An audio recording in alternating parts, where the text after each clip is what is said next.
मैं एक बूढ़े आदमी के घर काम करती थी। उसकी बेटी का चक्कर किसी लड़के से चल रहा था। वो रोज रात को मुझे पैसे देती और मुझसे कहती कि मैं घर से बाहर जा रही हूँ, तुम मेरे कमरे में जाकर मेरे बिस्तर पर लेट जाओ ताकि किसी को मुझ पर कोई शक न हो। मैं पैसों के लालच में आकर उसकी बात मान लेती और जैसे ही मैं उसके कमरे में जाकर उसके बिस्तर पर लेटती, मुझे फौरन ही नींद आ जाती। अब मुझे उस पर शक होने लगा था कि ज़रूर दाल में कुछ तो काला है। इसी वजह से मैंने एक दिन अपनी जगह तकिया रखकर उसके ऊपर से चादर डाल दी और छुपकर देखने लगी। तभी मेरी जान निकल गई जब मैं इस समय जेल की सलाखों के पीछे थी। मुझे तो कुछ भी समझ में नहीं आ रहा था कि आखिर मेरा जुर्म क्या था। मैं तो छुट्टी पर अपने माता पिता से मिलने के लिए अपने घर पर आई हुई थी। मुझे कुछ पता नहीं था कि मेरे पीठ पीछे क्या हो चुका था। मुझे तो कल ही दीदी ने कुछ पैसे देकर कहा था कि वो और साहब कुछ टाइम के लिए शहर से बाहर जा रहे हैं, तो मैं घर में अकेली रहकर क्या करूंगी। तो मैं जाकर अपने घर वालों से मिल आऊं। मैं क्या कहती। मैं तो दीदी की ये बात सुनकर बहुत ज़्यादा खुश हो गई थी कि मैं भी अपने घर वालों से मिल लूंगी। 5 महीने से तो मैंने अपनी माँ की शक्ल भी नहीं देखी थी। दीदी के घर से निकलने से पहले ही मैं अपने घर जा चुकी थी और उन्होंने रात को निकलना था। मैंने रात अपने घर पर गुजारी और अपनी माँ से बहुत सारी बातें की। सुबह के 12 बजे ही थे कि दरवाज़ा ज़ोर ज़ोर से खटखटाने की आवाज़ आई। जब मेरी माँ ने दरवाज़ा खोला तो सामने दरवाजे पर पुलिस खड़ी थी। पुलिस को देखकर हम सब की जान निकल गई।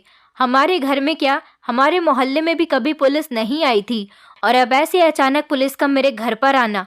मेरी माँ ने हैरान होते हुए पूछा, जी आप यहाँ क्यों आए हैं?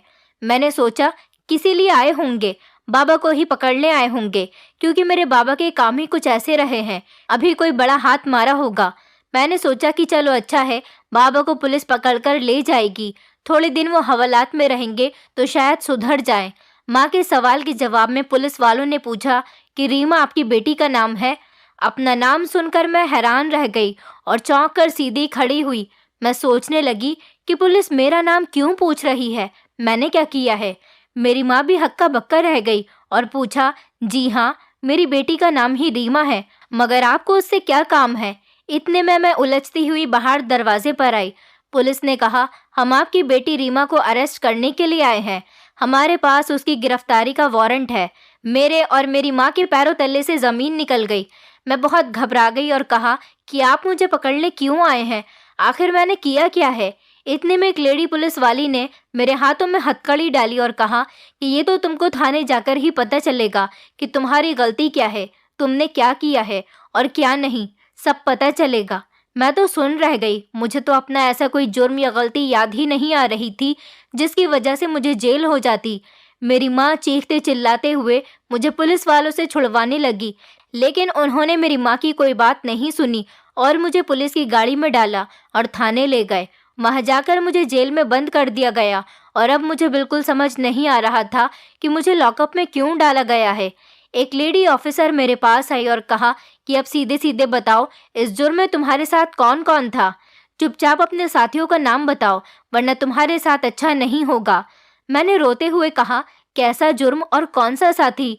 मुझे तो कुछ भी समझ में नहीं आ रहा। मुझे यहाँ गिरफ्तार करके क्यों लाया गया है? पहले मेरा जुर्म तो बताइए। वो कहने लगी, तुम्हें तुम्हारी जुर्म का अच्छे से पता है, नाटक मत करो। हम अच्छे अच्छों के मुंह खुलवाना जानते हैं। कल तुमने। इससे पहले कि वो अपनी बात पूरी करती, उसी समय उसका फ़ोन बजने लगा और वो फ़ोन सुनते ही कहीं चली गई। थोड़ी ही देर में सभी पुलिस वाले कहीं चले गए। ये क्या हो रहा था मेरे साथ? क्या खेल खेला जा रहा था और कौन खेल रहा था? पहले तो मुझे घर से गिरफ्तार करके लाया गया और कोई जुर्म बताए बिना ही हवालात में बंद कर दिया गया और अब सब पुलिस वाले जल्दी जल्दी में कहीं चले गए। इस समय पुलिस स्टेशन में सिर्फ एक हवलदार था जो खड़ा था। मैंने उसे आवाज़ देकर पूछा, क्या आपको पता है कि मुझे यहाँ किस लिए लाया गया है? वो कहने लगा, जी मुझे नहीं पता कि आपको यहाँ पर क्यों लाया गया है, बड़ी मैडम को पता होगा। मैंने पूछा, और ये सब पुलिस वाले कहाँ चले गए? कोई दिखाई क्यों नहीं दे रहा? तो वो बताने लगा कि अभी अभी एक अर्जेंट मीटिंग बुलाई गई है, वो सब इसी मीटिंग में गए हैं। अब सब लोग 3-4 घंटे बाद ही आएंगे।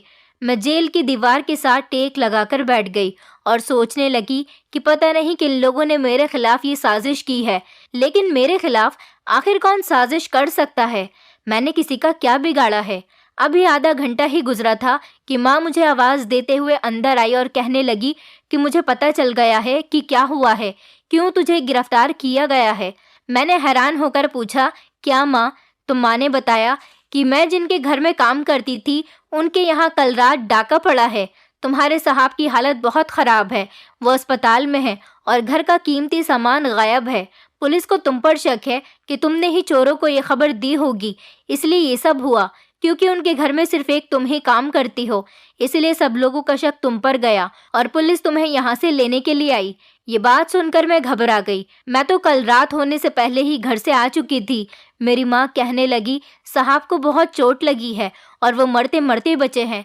सुना है कि उनकी हालत बहुत ज़्यादा ख़राब है और वो आईसीयू में है। अचानक मुझे याद आया और पूछा, माँ, दीदी का क्या हाल है? वो तो ठीक है ना?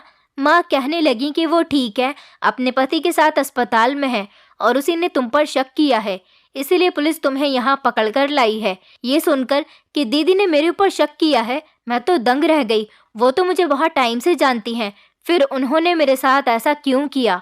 माँ के जाने के 2 घंटे बाद ही पुलिस वाले वापस आए और फिर से वही पुलिस वाली मेरे पास आकर पूछने लगी, हाँ, अभी तुम्हें कुछ याद आया या मैं अपने तरीके से तुमसे पूछूं? मैंने कहा, मुझे सब याद आ गया है और मुझे अच्छे से पता है इन सब के पीछे कौन है। मैं आपको पूरी बात बताऊंगी, लेकिन मेरी एक शर्त है कि आपको मेरी कहानी सुकून से सुननी होगी। वो कहने लगी, ठीक है, तुम अपनी कहानी सुनाओ। अगर तुम निर्दोष हुई तो मैं तुम्हारा साथ दूंगी। मेरा नाम रीमा है। मैं एक बहुत ही गरीब घराने से हूँ। मुझसे छोटी मेरी 3 बहनें थीं और मैं सबसे बड़ी थी। हमारा कोई भाई नहीं था और हमारा बाप वैसा ही था जैसा कि गरीब काम करने वाली औरतों के होते हैं, निखट्टू और आवारा किस्म का। उसका काम था बस सारा दिन गली के नुक्कड़ पर बैठकर ताश खेलना और शर्तें लगाना। जब भी घर आता तो चीखता चिल्लाता। माँ घरों के काम करके जितने भी पैसे कमाती वो उसे छीन लेता और माँ रोती धोती रहती। मैं तो जब से बड़ी हुई थी यही सब कुछ देख रही थी और यही सब देखते देखते मैं जवान हो गई थी। मुझे अब अपने पिता से बहुत नफरत हो गई थी। जैसे जैसे मुझे समझ आती जा रही थी, मैं अपने बाप की गलत हरकतें और माँ की मेहनत को देखकर अंदर ही अंदर कुढ़ती रहती थी और सोचती रहती थी कि ये क्या बात हुई? क्या घर चलाना सिर्फ औरतों की ही जिम्मेदारी होती है? मैं बिल्कुल पढ़ी लिखी नहीं थी, लेकिन हम जैसे लोगों को जिंदगी बहुत कुछ सिखा देती है। इसीलिए मेरी माँ मुझे समझाती रहती थी कि मैं बाप के आगे अपनी ज़बान ना चलाया करूं। मैं माँ को कहती रहती थी कि आप बाबा जैसे इंसान को छोड़ क्यों नहीं देती? तो वो कहती कि हमारे ख़ानदान में औरतों के लिए उनका पति ही सब कुछ होता है, चाहे वो शरीफ हो या आवारा, उसका पति ही उसके लिए भगवान होता है। लेकिन मैं इन बातों को नहीं मानती थी। जब मैं 17 साल की थी और मेरी बहन 15 साल की हुई तो माँ मुझे और उसे भी काम पर लेकर जाने लगी। मैंने 1 महीना काम करने के बाद काम पर जाने से मना कर दिया, क्योंकि जहाँ मैं काम करती थी उनकी और मेरी कुछ बनती नहीं थी। वो घर के नौकरों को इंसान नहीं समझती थी, इसलिए मुझे उसके घर पर काम करना बहुत बुरा लगता था। माँ को मैंने कह दिया कि पास के कॉलेज में एक नौकर की ज़रूरत है, मैं वहाँ काम कर लूँगी। मैंने उस कॉलेज में जाना शुरू कर दिया। मेरा पढ़ने को बहुत दिल करता था, लेकिन अफसोस मैं पढ़ नहीं पाई थी। इसीलिए मुझे पढ़े लिखे बच्चों के पास बैठना और उनके काम करना बहुत अच्छा लगता था। मैं कॉलेज में सबके काम भाग भाग कर करती थी और कॉलेज वाले भी मेरे काम से बहुत खुश थे। मेरी सैलरी भी पूरे 500 रुपये बढ़ा दी गई थी, लेकिन मैंने इस बारे में अपनी माँ को नहीं बताया था। मैं अपनी कमाई अलग ही रखना चाहती थी। अगर इस बारे में बाबा को पता चल जाता तो वो मुझसे सब कुछ छीन लेते। मैं कॉलेज में एक लड़की को बहुत गौर से देखती थी। वो अपने घर से अपना फेस कवर करके आती थी और कॉलेज आकर उसे उतार देती और जीन्स और शर्ट में एक बहुत फैशन वाली लड़की बन जाती और मेकअप भी कॉलेज आकर ही करती थी। उसका नाम रिया था। वो देखने में बहुत खूबसूरत से थी। कॉलेज के लड़के उसके आगे पीछे फिरते रहते थे, मगर वो एक काले रंग के आम से लड़के के साथ घूमती फिरती थी। कॉलेज में सब कहते थे कि वो उसे पसंद करती है। मुझे देखकर यकीन नहीं आता था कि इतनी खूबसूरत लड़की एक आम से लड़के के साथ कैसे घूम रही है। मैं उसे रिया दीदी कहती थी, क्योंकि वो मुझे अक्सर खाने पीने की चीज़ें देती रहती थी। उसका बर्ताव मेरे साथ और बाकी नौकरों के साथ बहुत अच्छा था। एक दिन मैं घर आई तो घर में अजीब ही तमाशा लगा हुआ था। जब मैंने पूछा तो पता चला कि बाबा ने अपने किसी दोस्त से मेरा रिश्ता तय कर दिया था। माँ को मेरा ये रिश्ता मंजूर नहीं था, क्योंकि उसके 2 बच्चे थे और बाबा को ये लालच था कि वो बदले में पूरे 50,000 रुपए देगा। मैंने बाबा को मना किया तो बाबा ने मेरे मुंह पर थप्पड़ मार दिया और वो कहने लगे कि आज तक मैं तेरी हर बात सुनता आया हूँ, मगर अब नहीं, मैं वही करूँगा जो मेरा दिल करेगा। मैं और माँ ये सुनकर बहुत परेशान हो गए, क्योंकि बाबा ने धमकी दी थी कि अगर मैं नहीं मानी तो वो हम सबको घर से बाहर निकाल देंगे और मेरी माँ को भी छोड़ देंगे। दूसरे ही दिन मैं कॉलेज में साफ सफाई करने के बाद एक तरफ बैठकर अपनी किस्मत को रो रही थी, जब रिया दीदी मेरे पास आई और मुझसे पूछने लगी कि क्यों रो रही हो। मैंने अपनी सारी कहानी उन्हें सुना दी और कहा कि बाबा को 50,000 रुपए का लालच आ गया। बाबा कहते हैं कि अगर 50,000 रुपए मैं उन्हें लाकर दे दूं तो वो मेरी शादी उससे नहीं करेंगे, बल्कि मैं जिससे चाहूँ उससे शादी कर सकती हूँ। दीदी, मेरे पास इतने पैसे कहाँ हैं कि मैं बाबा को दे दूं, और ना ही कोई लड़का मुझे पसंद करता है जो मुझसे शादी करने के लिए इतनी बड़ी रकम दे दे। दीदी कहने लगी, अगर मैं तुम्हारी मदद करूं, अगर मैं तुम्हें 50,000 रुपए दे दूं। मेरा तो मुंह खुला का खुला रह गया और आंखें फटी की फटी रह गईं। मैंने हैरत से कहा, आप दीदी? वो कहने लगी, हाँ, मैं तुम्हें इस परेशानी से निकालने के लिए 50,000 रुपए दे दूंगी, मगर तुम्हें मेरा एक काम करना होगा। मैंने पूछा, दीदी कैसा काम? मुझे लगा था शायद वो कोई बहुत बड़ा काम बताएंगी, मगर उन्होंने कहा कि तुम ये कॉलेज की नौकरी छोड़कर मेरे घर पर नौकरी कर लो, मुझे एक ईमानदार नौकर की ज़रूरत है। मैंने सोचा कि ये तो बहुत अच्छी ऑफ़र है और वो मुझे 50,000 के बदले नौकरी भी तो दे रही हैं। मैंने कहा, ठीक है दीदी, मुझे मंजूर है।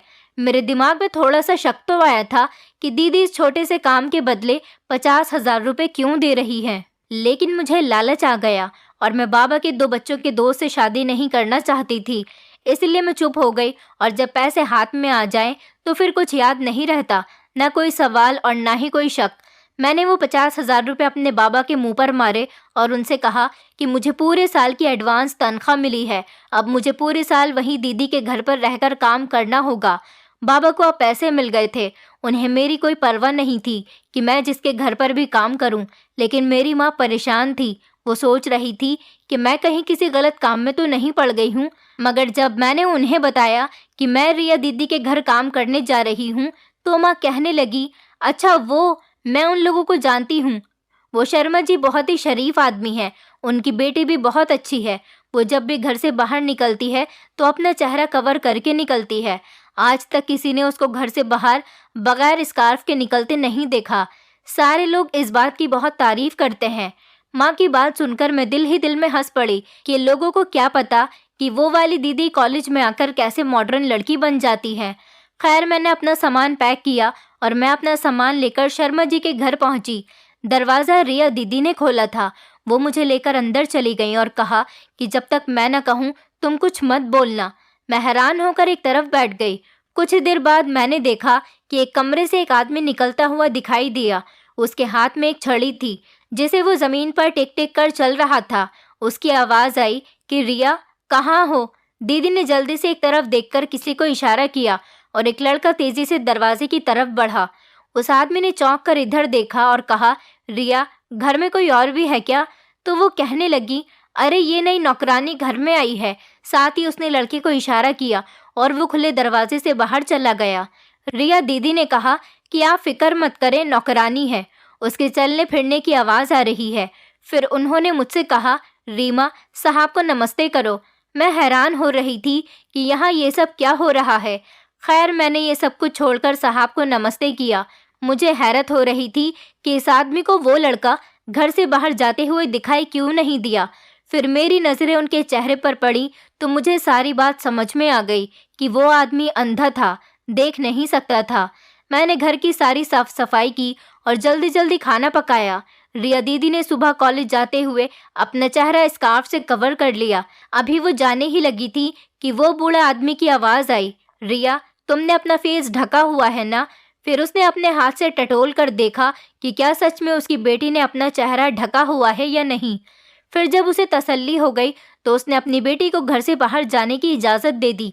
अब मुझे समझ आ रहा था कि रिया दीदी क्यों अपना फेस कवर कर कर आती थी। उनके पिता बहुत ही सख्त आदमी थे। शायद वो उन्हें बिना फेस कवर किए घर से बाहर नहीं जाने देते थे, इसीलिए ही वो ऐसा करती थी। खैर, मुझे इस घर का माहौल बहुत ही अजीब व गरीब लगा था। मैंने देखा कि वो साहब रिया दीदी से बहाने बहाने से बात करने की कोशिश करते थे, मगर वो साहब की किसी बात का जवाब सीधे मुंह नहीं देती थी। उसकी वजह भी मैं जानती थी, क्योंकि रिया दीदी का चक्कर चल रहा था। उस दिन जब मैं पहली बार इस घर में आई थी तो वो लड़का घर से निकला था।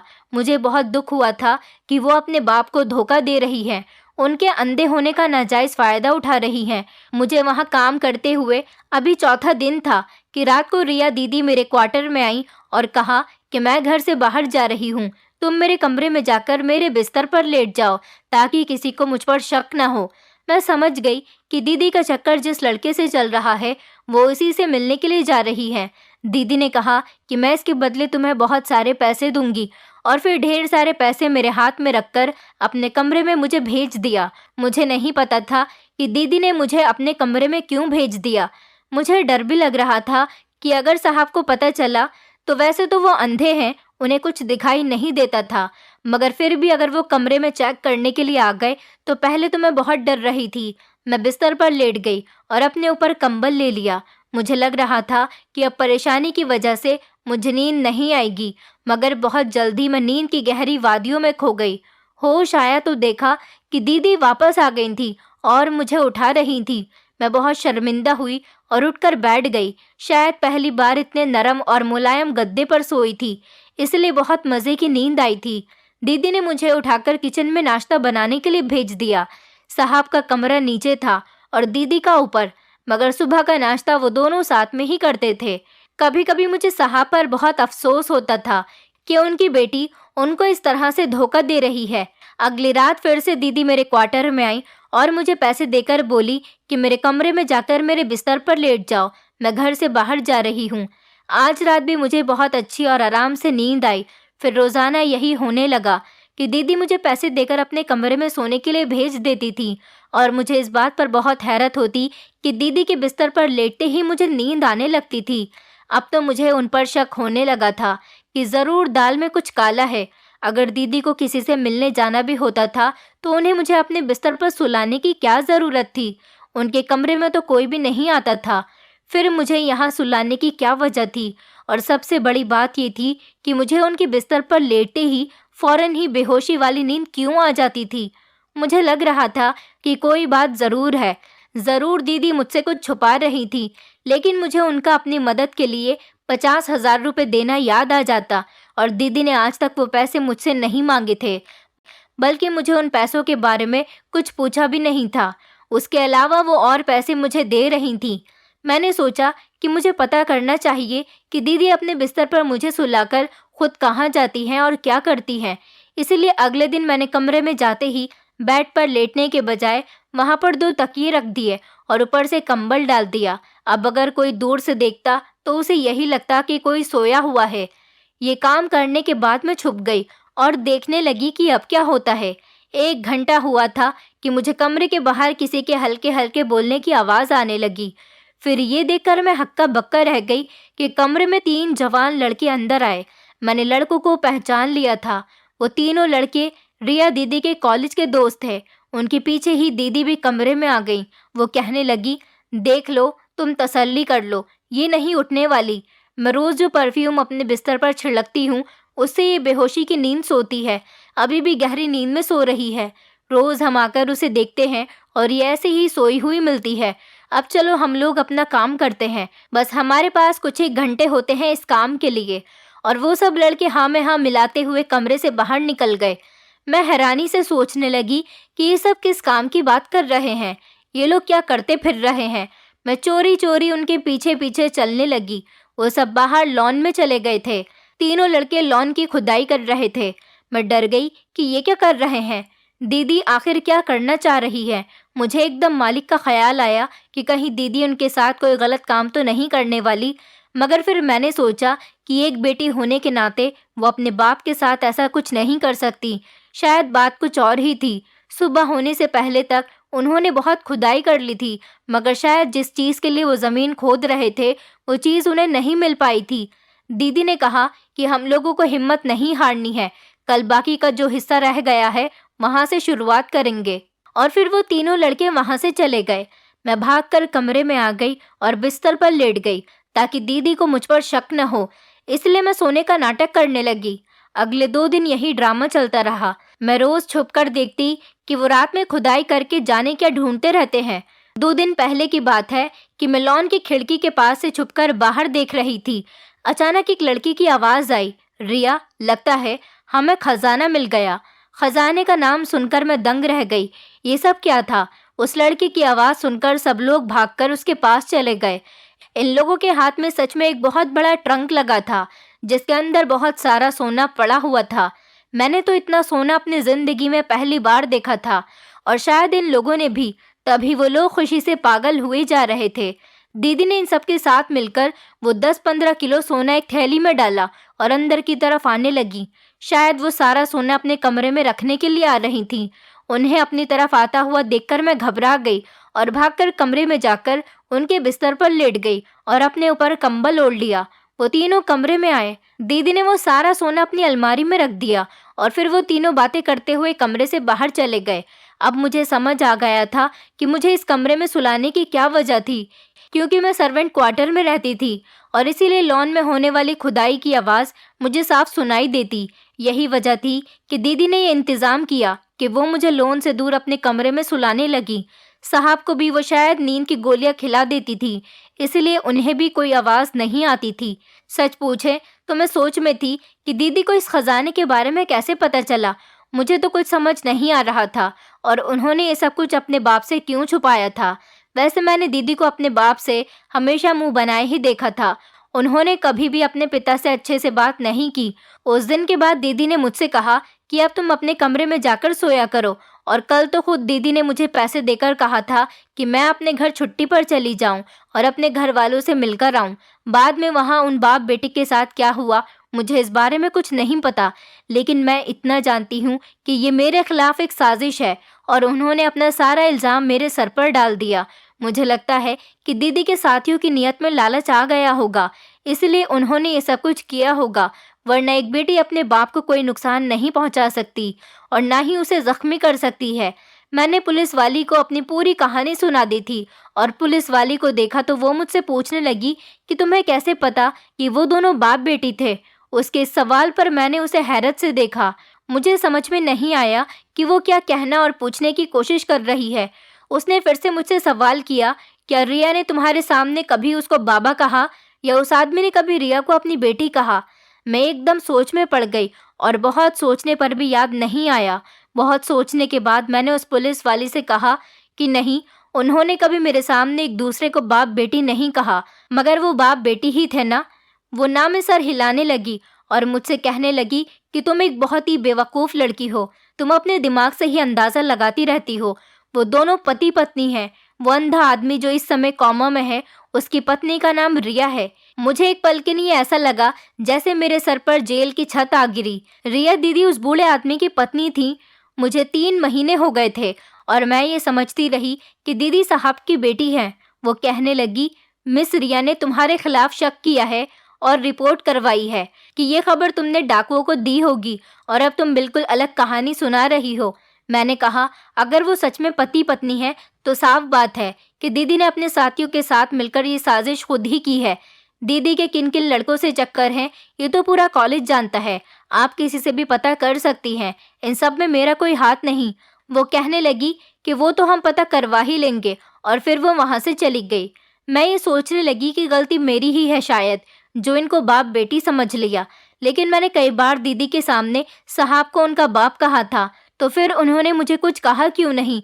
पता नहीं रिया दीदी क्या चाहती थी, लेकिन उनको मुझे इस तरीके से फंसाना नहीं चाहिए था।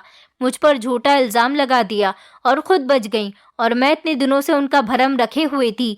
मेरा कितनी बार दिल चाहा कि मैं साहब को दीदी की सारी सच्चाई बता दूं, मगर मुझे अब अफसोस हो रहा है कि काश मैं दीदी की सच्चाई साहब को बता देती तो आज मेरे साथ ये सब कुछ नहीं होता। मैं इन जेल की दीवारों में कैद नहीं होती। मेरे पुलिस को दिए गए बयान से सारी कहानी बदल गई थी। पुलिस ने तफ्तीश शुरू की तो उनको पता चल गया कि मैं सच बोल रही थी। पुलिस ने अगले दिन ही सारे सबूत इकट्ठे कर लिए और रिया दीदी को गिरफ्तार करके मेरी वाली जेल में ही कैद कर दिया। मैंने कहा, दीदी, जो दूसरों के लिए गड्ढा खोदता है वो खुद सबसे पहले उसमें गिर जाता है। आपने मुझे बेगुनाह होते हुए फंसाने की कोशिश की तो मैंने भी सारी बात पुलिस को बता दी। अगर आप मुझे नहीं फंसाती तो आप यहाँ हवालात में नहीं होती। आखिर आपने मेरे साथ ऐसा क्यों किया? मैंने आपका क्या बिगाड़ा था? वो गर्दन नीचे किए हुए शर्मिंदगी से रोने लगी और कहने लगी, मेरी और तुम्हारी कहानी में ज्यादा अंतर नहीं है। जिस तरह तुम्हारा बाप तुम्हारी शादी पैसों के लालच में 2 बच्चों के बाप से करवाना चाहता था, इसी तरह मेरे बाप ने भी मेरे साथ यही किया। एक अंधे और बड़ी उम्र के मर्द को मुझ जैसी हसीन और खूबसूरत लड़की से शादी करवा देना कहाँ का इंसाफ है? मेरे भी कुछ सपने थे, कुछ अरमान थे, जैसे सब लड़कियों के होते हैं, लेकिन उस समय मेरी मदद किसी ने नहीं की। मैं शादी करके यहाँ आ गई। मेरा पति अंधा था लेकिन बहुत समझदार था। उसके पास एक ही खूबी थी कि वो बहुत ज़्यादा दौलतमंद था और मैंने इस बात का पूरा फ़ायदा उठाया और उससे 3 साल का समय मांगा और अपनी पढ़ाई पूरी करने की इजाज़त मांगी। उसने मुझे पढ़ने की इजाज़त तो दे दी, लेकिन मेरे सामने एक शर्त रखी कि तुम घर से बाहर अपना चेहरा ढककर ही जाओगी, तुम किसी को अपना चेहरा नहीं दिखाओगी। मैं उसकी तसल्ली के लिए घर से अपना फेस कवर करके जाती और कॉलेज में जाकर अपनी मर्जी की ज़िंदगी जीने लगी। मैं वहाँ एक लड़के को पसंद करने लगी थी। वो लड़का मेरी ही तरह जवान और खूबसूरत था और वो मेरी तारीफ ऐसे शब्दों में करता था जैसे शब्दों में अपने पति के मुंह से सुनने की तमन्ना रखती थी। जिंदगी तो वो थी जो मैं बाहर आज़ादी से अपनी मर्जी से जी रही थी। मेरा दिल अपने पति के घर में घुटने लगा। मेरा 3 साल का मांगा हुआ टाइम खत्म होने वाला था और मैं इससे पहले ही उसके घर से भाग जाना चाहती थी। एक दिन मैंने उसे फ़ोन पर बात करते हुए सुना कि वो किसी को बता रहा था कि उसके घर के लॉन में उसने अपनी पहली पत्नी का सारा सोना दबाकर रखा है। वो तो बहुत अक्लमंद था, लेकिन यहाँ उसने बेवकूफ़ी दिखा दी। भला ऐसी बातें कौन किसी को बताता है? मैं अपने दोस्तों के साथ मिलकर उसका सब कुछ लूटकर भाग जाना चाहती थी। मेरे दोस्तों ने ही डाका डालने का प्लान बनाया और मैंने सब कुछ उनके हाथ भिजवा दिया ताकि मुझ पर किसी को शक न जाए। मैंने तुम्हें अपने घर में इसीलिए नौकरी पर रखा था ताकि समय आने पर सारा इल्ज़ाम तुम्हारे सर पर डाल सकूं और खुद बच जाऊं, लेकिन मैं नहीं जानती थी कि तुम मेरी सारी प्लानिंग जान चुकी हो। मैंने कहा कि आपने अपने पति को धोखा दिया। अगर आपको अपना पति पसंद नहीं था तो उससे अलग हो जाती, मगर उसे इस तरह इस्तेमाल करने का हक नहीं था। आपने ये बहुत गलत किया है। आपने शादीशुदा होते हुए बाहर दूसरे लड़कों के साथ चक्कर चलाया, फिर साहब को लूटने का प्लान बनाया और लूट भी लिया और फिर एक अनजान इंसान यानी कि मुझे फंसा दिया। लेकिन सच छुपता नहीं, सामने आ ही जाता है। अब मुझे छोड़ दिया गया और रिया दीदी को अदालत में पेश कर दिया गया। उनको लूट मार अपने पति को धोखे के साथ साथ उन पर अपने पति को जान से मारने का इल्ज़ाम भी लगा। उसके दोस्तों को भी पकड़ लिया गया और उन चारों को कई सालों की सज़ा मिली क्योंकि साहब बेचारे कोमा से अभी तक बाहर नहीं आए थे। लालच ने रिया दीदी को कहां से कहां पहुंचा दिया था। दोस्तों, उम्मीद करती हूँ आपको हमारी कहानी पसंद आई होगी। कहानी पसंद आई है तो वीडियो को लाइक करें, चैनल पर नए हैं तो चैनल को सब्सक्राइब करें और हाँ, नोटिफिकेशन बेल को ज़रूर दबाएं ताकि अगली अपडेट सबसे पहले आपको मिले।